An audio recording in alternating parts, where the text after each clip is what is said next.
ಕ್ರಿಸ್ತನನ್ನ ಯಾರೆಲ್ಲ ವಿಶ್ವಾಸಿಸುತ್ತೀರೋ ಅವರು ಕ್ರಿಸ್ತಾಂಬರರು. ಕ್ರಿಸ್ತನಲ್ಲಿ ಯಾರು ಪಾಲುಗಾರರಾಗಿ ದೀಕ್ಷೆಯೊಂದಿಗೆ ಕ್ರಿಸ್ತನ ಪರಿಶುದ್ಧತೆಯಲ್ಲಿ ಪಾಲುಗಾರರಾಗ್ತಿರೋ ಅವರು ದೇವರ ಮಕ್ಕಳು. ಈ ಒಂದು ಉದ್ದೇಶದಿಂದ ದೇವರು ನಮ್ಮೆಲ್ಲರನ್ನ ಆಶೀರ್ವದಿಸಿ ದೀಕ್ಷೆಯೊಂದಿಗೆ ನೀವು ಕ್ರಿಸ್ತನ ಬಳಿಗೆ ಬಂದ ಮೇಲೆ ನಿಮಗೆ ಸರ್ವ ಅಧಿಕಾರವನ್ನು ದೇವರು ನಮಗೆ ಕೊಟ್ಟಿದ್ದಾರೆ.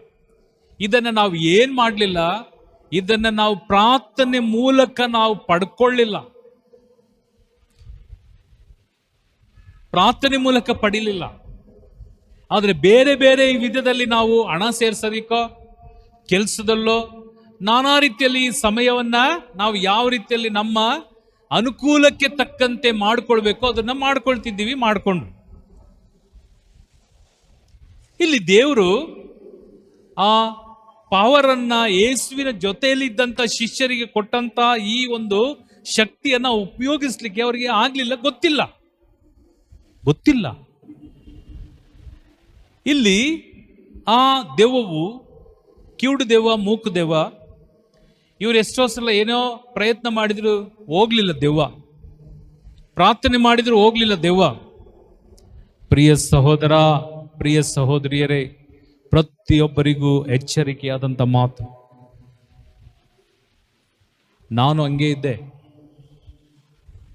ನಾನು ಇದೇ ವಿಚಾರಣೆಯಲ್ಲಿ ಇದ್ದವನು, ನಾನು ನಿಮ್ಮಂತೆಯೇ ಧ್ಯಾನಕೂಟದಲ್ಲಿ ಅಲ್ಲಿ ಕೂತವನು. ಆದರೆ ಯಾವಾಗ ಕ್ರಿಸ್ತನ ಆಳವನ್ನು ಕಂಡುಕೊಂಡೆ, ಅದು ಶಾಶ್ವತವಲ್ಲ ಇದು ಶಾಶ್ವತ ಎಂಬುದಾಗಿ ಅದನ್ನು ಬಿಟ್ಟು ಪ್ರಾರ್ಥನೆ ಮಾಡದೇ ಇರ್ತಕ್ಕಂಥ ವ್ಯಕ್ತಿ ಪ್ರಾರ್ಥನೆಗೆ ಬಂದು ಅವಿಶ್ವಾಸದಲ್ಲಿದ್ದಂಥ ನನ್ನನ್ನು ವಿಶ್ವಾಸಕ್ಕೆ ನಾನು ವರ್ಗಾಯಿಸಿಕೊಂಡು ಬೇಡವಾದಂಥ ಕಾರ್ಯವನ್ನು ನಾನು ತಳ್ಳಿ ಹಾಕಿ ಬೇಕಾದಂಥ ಕಾರ್ಯವನ್ನು ಮಾಡಿ ಯಾವುದಕ್ಕೆ ಸಮಯ ಕೊಡ್ತಿದ್ದನೋ ಅದನ್ನು ಬಿಟ್ಟು ಯಾವುದಕ್ಕೆ ಸಮಯ ಕೊಡ್ತಿರ್ಲಿಲ್ವೋ ಅದಕ್ಕೆ ಸಮಯವನ್ನು ಕೊಟ್ಟು ಯಾವುದಕ್ಕೆ ನಾನು ಎಲ್ಲವನ್ನು ನಾನು ಖರ್ಚು ಮಾಡಿ ದಿನಗಳನ್ನು ನಾನು ನಾನಾ ರೀತಿಯಲ್ಲಿ ವ್ಯರ್ಥವಾಗಿ ಹೋಗುವಂಥ ಕಾರ್ಯವನ್ನು ನಾನು ಬಹಿಷ್ಕರಿಸಿ ನಾನು ಇದಕ್ಕೆ ಬೆಲೆ ಕೊಟ್ಟು ಅನೇಕ ರೀತಿಯಲ್ಲಿ ಪ್ರಾರ್ಥಿಸಿ ಧ್ಯಾನಿಸಿದ ನಂತರ ಸಿಕ್ಕಿದಂಥ ಆ ದೇವನ ಕೊಡುಗೆಯನ್ನ ನಿಮ್ಮ ಮುಂದೆ ಹಂಚಕ್ಕೆ ನಾನು ನಿಂತಿದ್ದೇನೆ. ದೇವರು ಕೊಟ್ಟಂತ ಆಶೀರ್ವಾದವನ್ನ ಪಡೆದಿದ್ದು ನನಗೆ ಯಾರು ಕೊಡಲಿಲ್ಲ. ನನಗೆ ಬಿಷಪ್ಪೋ ಫಾದರೋ ಸಭೆಯೋ ಕೊಡಲಿಲ್ಲ. ದೇವರು ನನಗೆ ಕೊಟ್ಟಂತ ಈ ಒಂದು ವರದಾನವನ್ನ ನಾನು ದೇವರ ಹತ್ರ ಪಡ್ಕೊಂಡೆ. ಅದೇ ವರದಾನವನ್ನ, ಅದೇ ಒಂದು ಮಾದರಿಯನ್ನ ದೇವರು ನಿಮ್ಮ ಮುಂದೆ ಇಟ್ಟಿದ್ದಾರೆ. ಯಾಕೆ ನೀವು ಪ್ರಾರ್ಥಿಸಿದರೆ ರೋಗ ಗುಣ ಆಗೋದಿಲ್ವಾ? ನೀವು ಪ್ರಾರ್ಥಿಸಿದರೆ ನಿಮ್ಮ ಪ್ರಾರ್ಥನೆಗೆ ಸದ್ದುತ್ತರ ದೇವರು ಕೊಡೋದಿಲ್ವಾ? ನೀವು ಪ್ರಾರ್ಥಿಸಿದರೆ ದೆವ್ವಗಳು ಬಿಟ್ಟು ಹೋಗೋದಿಲ್ವಾ? ಬಿಟ್ಟು ಹೋಗ್ಬೇಕು, ಬಿಟ್ಟು ಹೋಗ್ತದೆ. ಆದರೆ ಸ್ಥಿರವಾದಂಥ ವಿಶ್ವಾಸ ಬೇಕು, ಆಳವಾದಂಥ ನಂಬಿಕೆ ಬೇಕು, ಕ್ರಿಸ್ತನೊಂದಿಗೆ ಐಕ್ಯವಾಗಿರಬೇಕು, ನಿನ್ನಲ್ಲಿ ತ್ಯಾಗದ ಮನೋಭಾವನೆ ಇರಬೇಕು, ಸಹನೆ ಇರಬೇಕು, ತಾಳ್ಮೆ ಇರಬೇಕು, ಪ್ರೀತಿ ಇರಬೇಕು. ಎಲ್ಲರನ್ನ ಒಂದೇ ರೀತಿಯಲ್ಲಿ ನೀನು ನೋಡಬೇಕು. ನಿನ್ನ ಎರಡು ಕಣ್ಣುಗಳು ಯಾವ ರೀತಿಯಲ್ಲಿ ಎಲ್ಲವನ್ನ ನೋಡುವಂಥದ್ದು, ಬೆಳಕು ಯಾವ ರೀತಿಯಲ್ಲಿ ಎಲ್ಲರ ಮುಂದೆ ಪ್ರಜ್ವಲಿಸ್ತದೋ, ಯಾವ ರೀತಿಯಲ್ಲಿ ಸೂರ್ಯನು ಕೆಟ್ಟವರ ಮೇಲೆಯೂ ಒಳ್ಳೆಯವರ ನೀತಿವಂತನ ಮೇಲೆಯೂ ಅನೀತಿವಂತನ ಮೇಲೆ ಪ್ರಕಾಶಿಸ್ತದೆಯೋ ಅದೇ ರೀತಿಯಲ್ಲಿ ನೀನು ಕ್ರಿಸ್ತನ ರೀತಿಯಲ್ಲಿ ಆದ ಮೇಲೆ, ಕ್ರಿಸ್ತನನ್ನು ಧರಿಸಿಕೊಂಡ ಮೇಲೆ ತಾರತಮ್ಯ ಇಲ್ಲ. ಯಾವ ಕಾರಣಕ್ಕೂ ತಾರತಮ್ಯ ಮಾಡಿದ್ರೆ, ಈಗ ನೋಡಿ ಎಲ್ಲಿ ನೋಡಿದ್ರು, ನೀವು ಕನ್ನಡದವರ, ನಮ್ಮಲ್ಲೇ ನಮ್ಮ ಕ್ರೈಸ್ತ ಧರ್ಮದಲ್ಲಿ ಈಗ ಉಟ್ಕೊಂಡಿದೆ ಎಲ್ಲ, ಸಭೆಯಲ್ಲಿ ಚರ್ಚ್ಗಳಲ್ಲಿ ಏನಿದು, ಅವರಿಂದ ಅಷ್ಟು ಜನ, ಅವ್ರವ್ರಿಂದ. ನಾನು ಒಂದು ಪ್ರಶ್ನೆ ಕೇಳ್ತೀನಿ ಇವರೆಲ್ಲರಿಗೂ, ನಿಮಗೂ ನನಗೂ ಎಲ್ರಿಗೂ. ಈ ಒಂದು ವಿಚಾರಣೆ,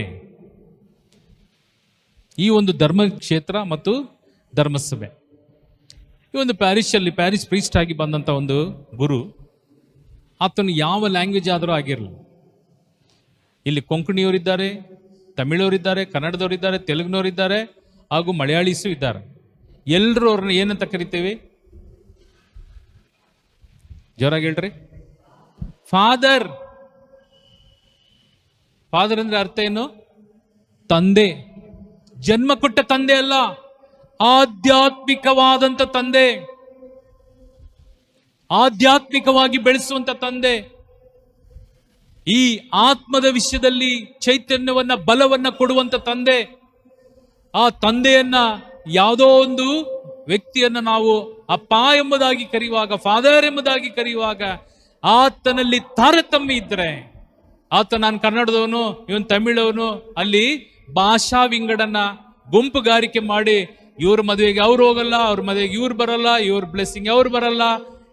ಎಷ್ಟು ಅಸಹ್ಯ ಅಂತ ಹೇಳಿದ್ರೆ ಈಗ ದಿನಗಳಲ್ಲಿ ಭಯಂಕರ ಅಸಹ್ಯವಾಗ್ತಿದೆ ನಮ್ಮ ಚರ್ಚ್ಗಳಲ್ಲಿ. ತುಂಬಾ ನೋವಾಗ್ತದೆ ನಮಗೆ. ನಾವೆಲ್ಲರನ್ನು ಪ್ರೀತಿಸ್ತೇವೆ, ಎಲ್ಲರನ್ನು ಫಾದರ್ ಎಂಬುದಾಗಿ ಕರಿತೇವೆ. ಯಾರ ಮದುವೆನಾ? ಕೊಂಗನ್ ಮದುವೆನಾ? ಕೊಂಗರು ನೋಡ್ರಿ, ತಮಿಳವರು ಕೊಂಗರು, ಕನ್ನಡದವರು ಮಲಯಾಳೀಸು, ಕೊಂಕಣಿಯವರು. ಪ್ರಿಯರೇ, ಸತ್ತ ಮೇಲೆ ಯಾರೆಲ್ಲ ಈ ರೀತಿ ವಿಂಗಡ ಮಾಡಿ ಮಾತಾಡ್ತಿದ್ದಾರೋ ಅವರೆಲ್ಲ ಕರೋನಾ ಬಂದ ಮೇಲೆ ನೋಡಬೇಕಾಗಿತ್ತು. ನೋಡಿದ್ದಾರೆ, ಅವರು ಹೋಗಿದ್ದಾರೆ. ಆದರೆ ಅವರವರ ಮನೆಯಲ್ಲಿ ಅನುಭವಿಸ್ಬೇಕು. ಅವರು ಯಾರು ಸತ್ತರು ಈ ಮಣ್ಣಲ್ಲಿ ಊತಾಕೋದು. ಕನ್ನಡದವನಿಗೆ ಒಂದು ಭೂಮಿ, ತಮಿಳವನಿಗೆ ಒಂದು ಭೂಮಿ, ಮಲಯಾಳಿಗೆ ಒಂದು ಭೂಮಿ, ಕೊಂಕಣಿಯವನಿಗೆ ಒಂದು ಭೂಮಿ ಅಲ್ಲ. ದೇವರ ತಾರತಮ್ಯ ಅಲ್ಲ. ಇದನ್ನ ಫಸ್ಟ್ ಕಲ್ತ್ಕೊಳ್ರಿ. ದೇವರು ತಾರತಮ್ಯ ಮಾಡುವವರಲ್ಲ. ಯಾಕೆ? ದೇವರ ಸ್ಥಾನದಲ್ಲಿ, ದೇವನ ಪರಿಶುದ್ಧತೆಯಲ್ಲಿ, ದೇವನ ಶರೀರವನ್ನು ಮುರಿಯುವಂತ ನೀನು ತಾರತಮ್ಯ ಯಾಕೆ ಮಾಡ್ತೀಯ?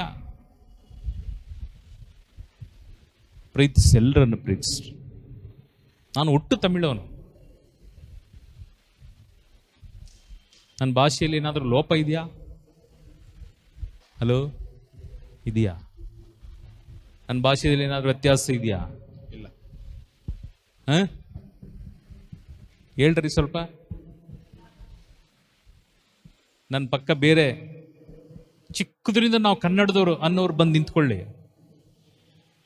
ನಿಮ್ಗೊಂದು ಮೈಕ್, ನನಗೊಂದು ಮೈಕ್. ನಾನು ಮಾತಾಡ್ತೀನಿ, ನೀವು ಮಾತಾಡ್ರಿ, ನೋಡೋಣ.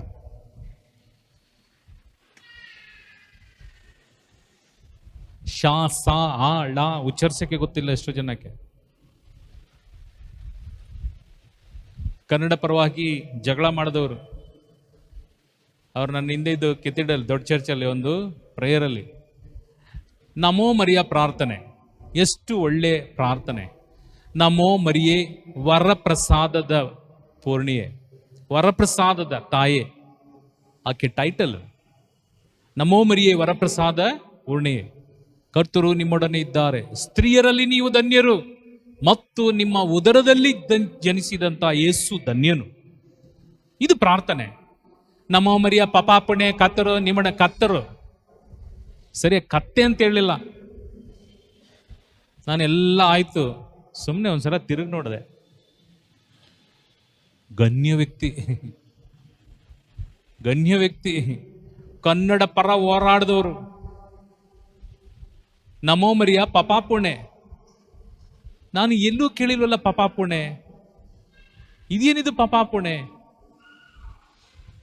ಪ್ರಿಯರೇ, ಉಚ್ಚಾರಣೆಯೇ ಸರಿಯಿಲ್ಲದೆ, ನಿನ್ನ ಹೃದಯವೇ ಸರಿಯಿಲ್ಲದೆ ಆ ಪರಿಶುದ್ಧವಾದಂಥ ದೈವ ಸಾನ್ನಿಧ್ಯವನ್ನು ಅನುಭವಿಸ್ಲಿಕ್ಕೆ ನಿನ್ನಿಂದ ಸಾಧ್ಯವ? ತಾರತಮ್ಯ ಮಾಡ್ತೀರಾ? ಮಾಡಿ. ಗುಂಪುಗಾರಿಕೆ ಮಾಡ್ತೀರಾ? ಮಾಡಿ. ದೇವನ ವಾಕ್ಯ ಒಂದು ದಿನ ಮುಯಿ ತೀರಿಸುವಂಥ ದೇವನಿದ್ದ. ಮುಯಿ ತೀರಿಸುವಂಥ ದೇವರು.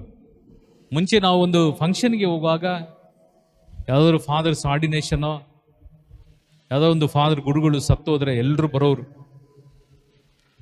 ಈಗ ಕನ್ನಡದವ್ರು ಸತ್ತರೆ ತಮಿಳವ್ರು ಬರಲ್ಲ, ತಮಿಳವ್ರು ಸತ್ತರೆ ಕೊಂಕಣಿಯವ್ರು ಬರಲ್ಲ, ಕೊಂಕಣಿಯವ್ರು ಸತ್ತರೆ ಇವ್ರು ಬರಲ್ಲ. ಗುಂಪುಗಾರಿಕೆಗಳು. ಅದಾದಮೇಲೆ ನನ್ನ ಒಂದು ಪ್ರಶ್ನೆ, ಯಾವ ರೀತಿಯಲ್ಲಿ ನೀವು ಬಲಿ ಅರ್ಪಿಸ್ತೀರಾ?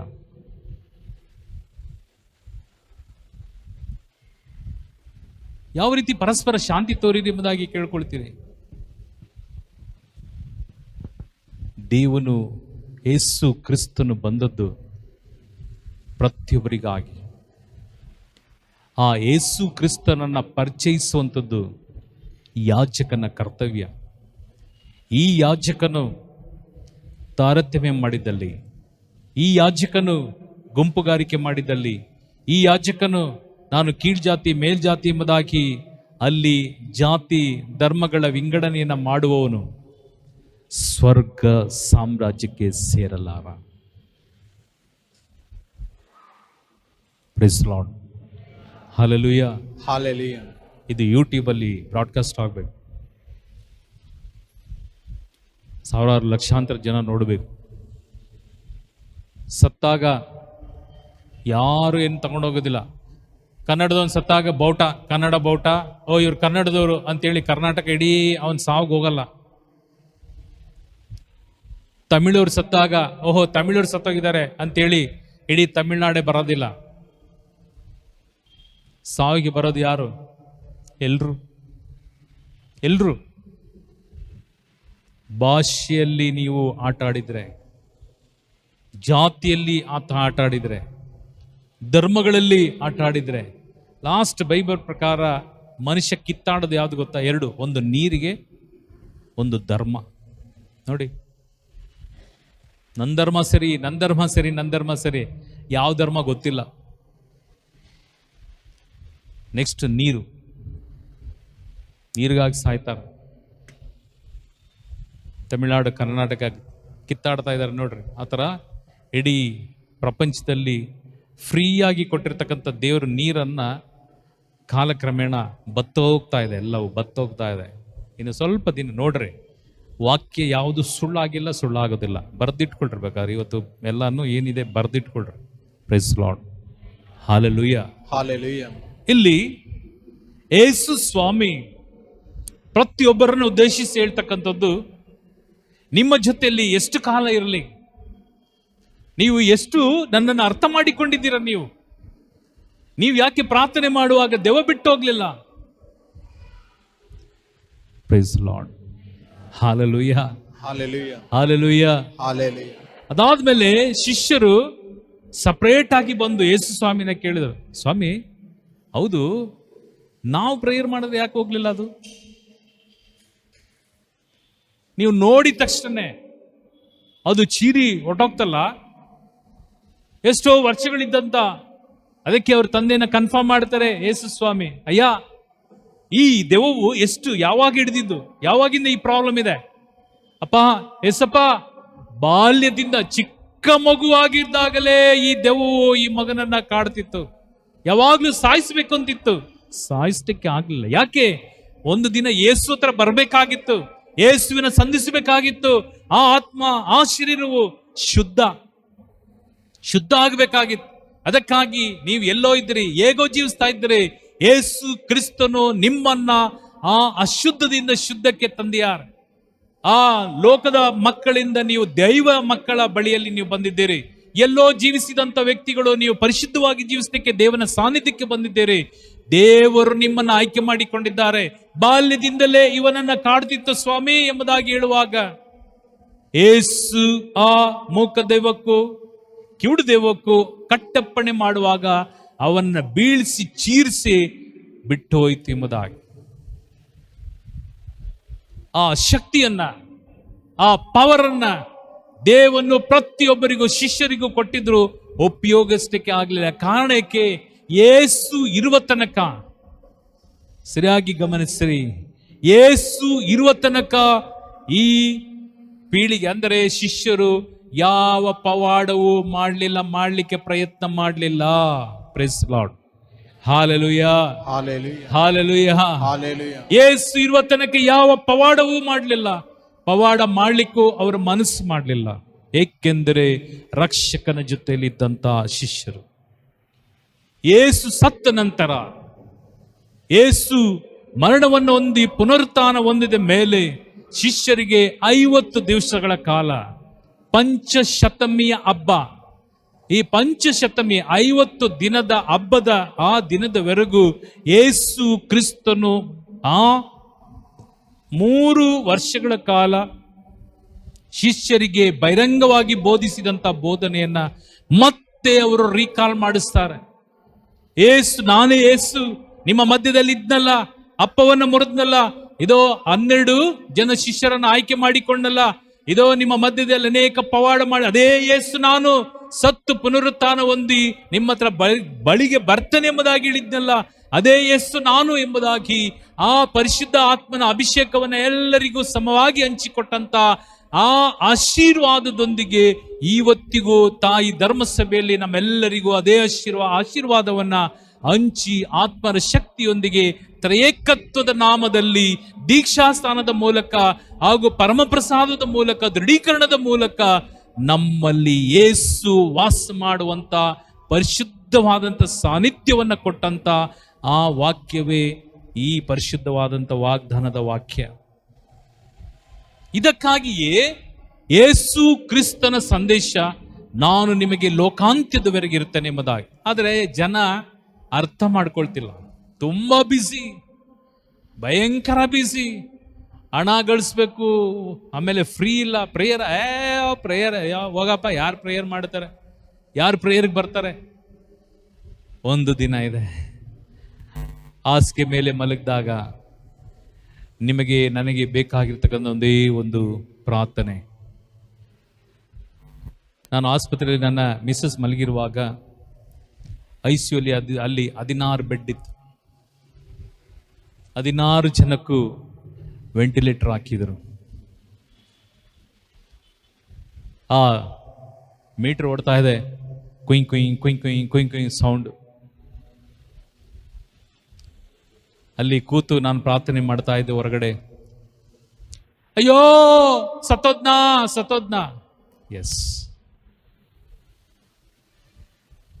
ಸತ್ತೋದ್ರ ಪ್ರಿಯರೇ. ICU ಅಲ್ಲಿ ದಿನಕ್ಕೆ 7, 8, 10 ಸಾವುಗಳು ದಿನಕ್ಕೆ. ಆ ICU ಅಲ್ಲಿ ಬೇರೆ ಯಾರು ನಾನು ಉದಾಹರಣೆ ಕೊಡೋದಿಲ್ಲ. ನನ್ನ ಹೆಂಡತಿಯನ್ನು ನಾನು ಮಲಗಿಸಿ ಆಕೆ ಕತ್ತಲ್ಲಿ ನಾನು ಕಟ್ಟಿದ್ದ ತಾಲಿ ಇಲ್ಲ.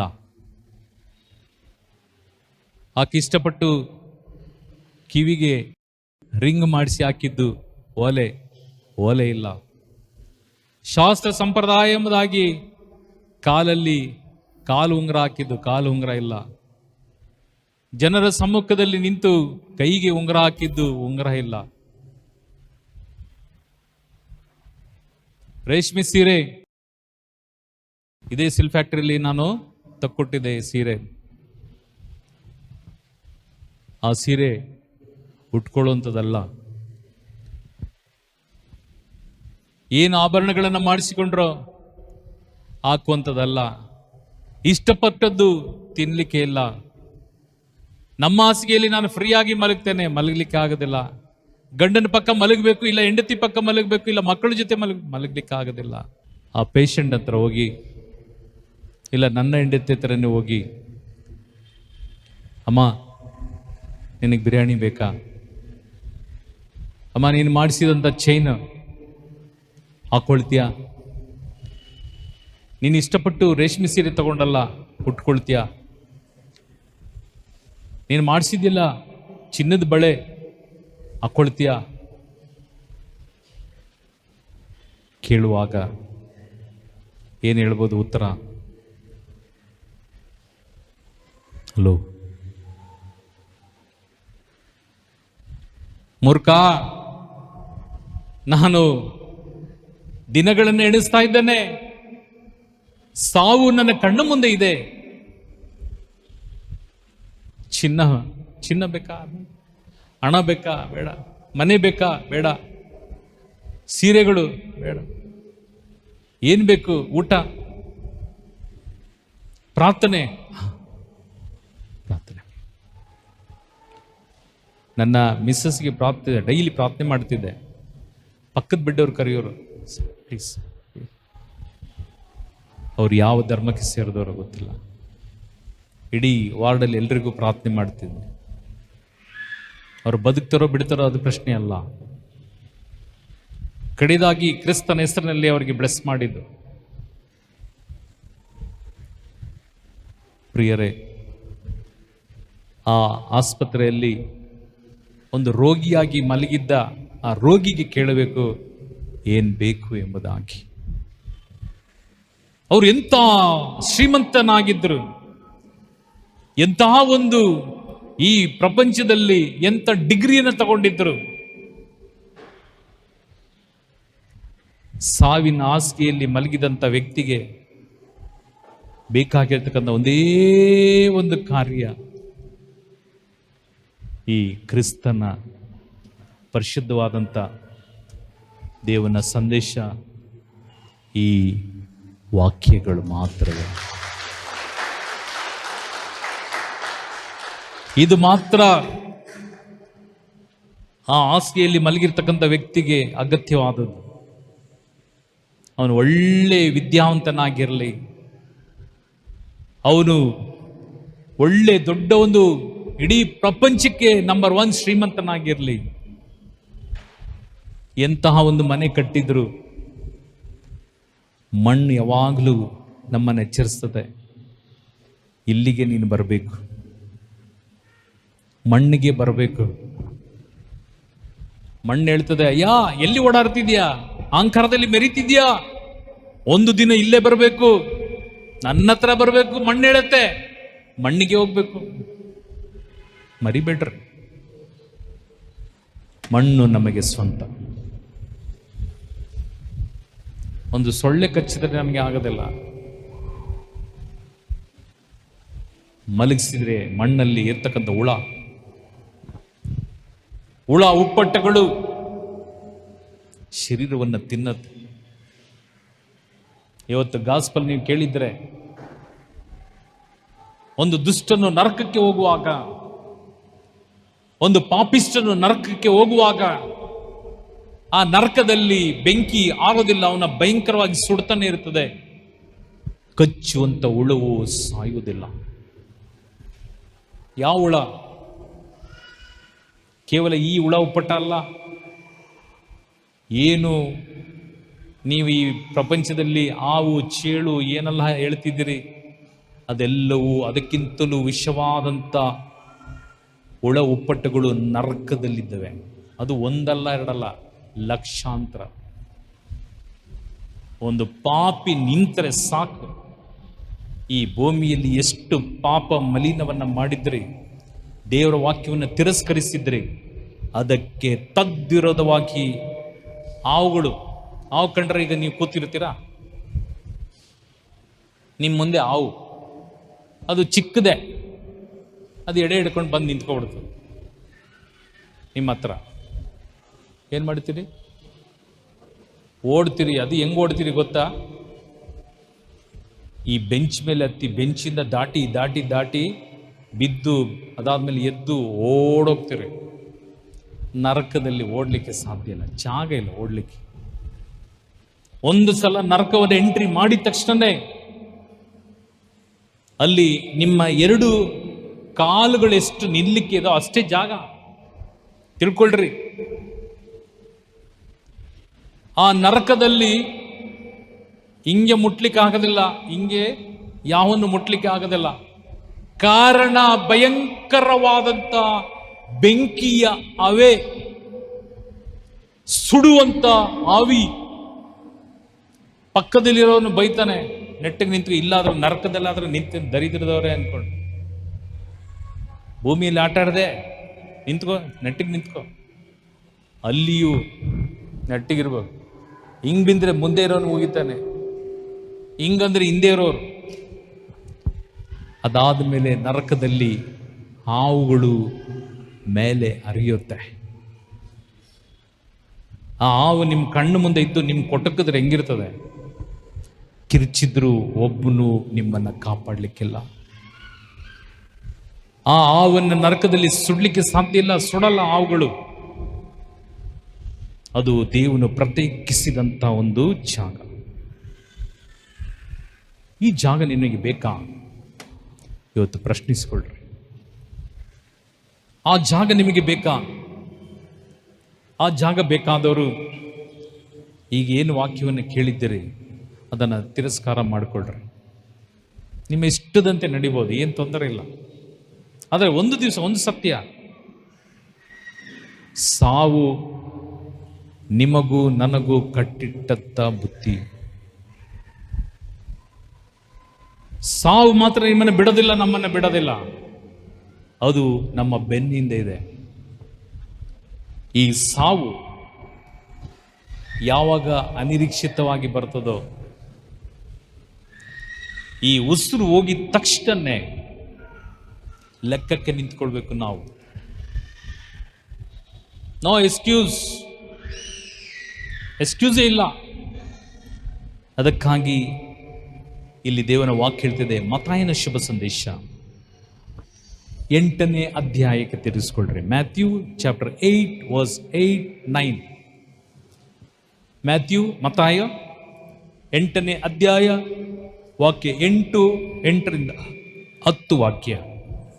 ಅದಕ್ಕೆ ಆ ಶತಾಧಿಪತಿ, ಪ್ರಭುವೇ, ತಾವು ನನ್ನ ಮನೆಗೆ ಬರುವಷ್ಟು ಯೋಗ್ಯತೆ ನನಗಿಲ್ಲ. ತಾವು ಒಂದೇ ಒಂದು ಮಾತು ಹೇಳಿದರೆ ಸಾಕು, ನನ್ನ ಸೇವಕ ಸ್ವಸ್ಥನಾಗುವನು. ಏಕೆಂದರೆ ನಾನು ಮತ್ತೊಬ್ಬರ ಕೈ ಕೆಳಗೆ ಇರುವವನು, ನನ್ನ ಅಧೀನದಲ್ಲೂ ಸೈನಿಕರಿದ್ದಾರೆ. ಅವನಲ್ಲಿ ಒಬ್ಬನಿಗೆ ನಾನು ಬಾ ಎಂದರೆ ಬರುತ್ತಾನೆ, ಇನ್ನೊಬ್ಬನಿಗೆ ಹೋಗು ಎಂದರೆ ಹೋಗುತ್ತಾನೆ, ಸೇವಕನಿಗೆ ಇಂಥದ್ದನ್ನು ಮಾಡು ಎಂದರೆ ಮಾಡುತ್ತಾನೆ ಎಂದನು.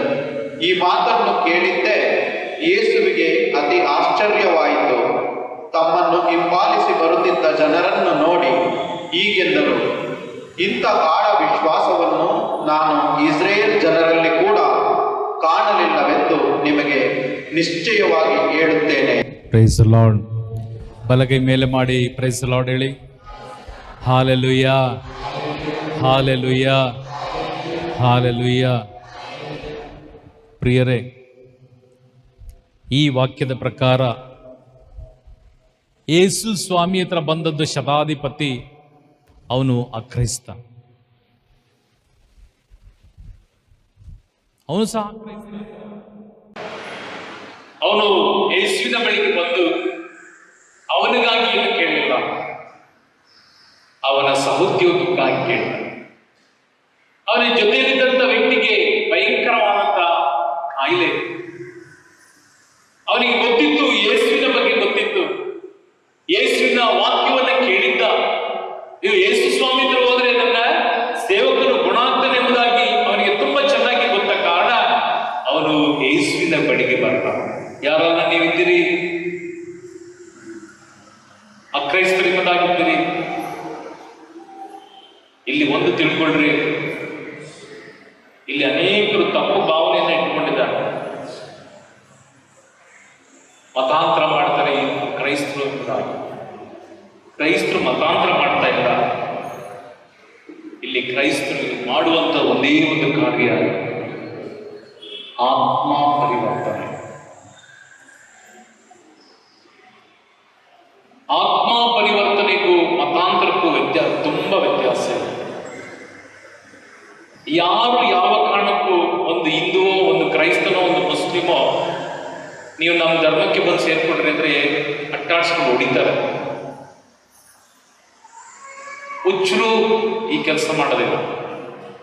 ಈ ಕ್ರೈಸ್ತರನ್ನು ಸುಮ್ಮನೆ ಮತಾಂತರ ಮಾಡ್ಬಿಡ್ತಾರೆ ಅಂದರೆ ಮತಾಂತರ ಅಲ್ಲ, ಮನ ಪರಿವರ್ತನೆ. ನಮ್ಮ ಮನಸ್ಸಿನಲ್ಲಿರ್ತಕ್ಕಂಥ ಎಲ್ಲ ಕೆಟ್ಟ ಆಲೋಚನೆ.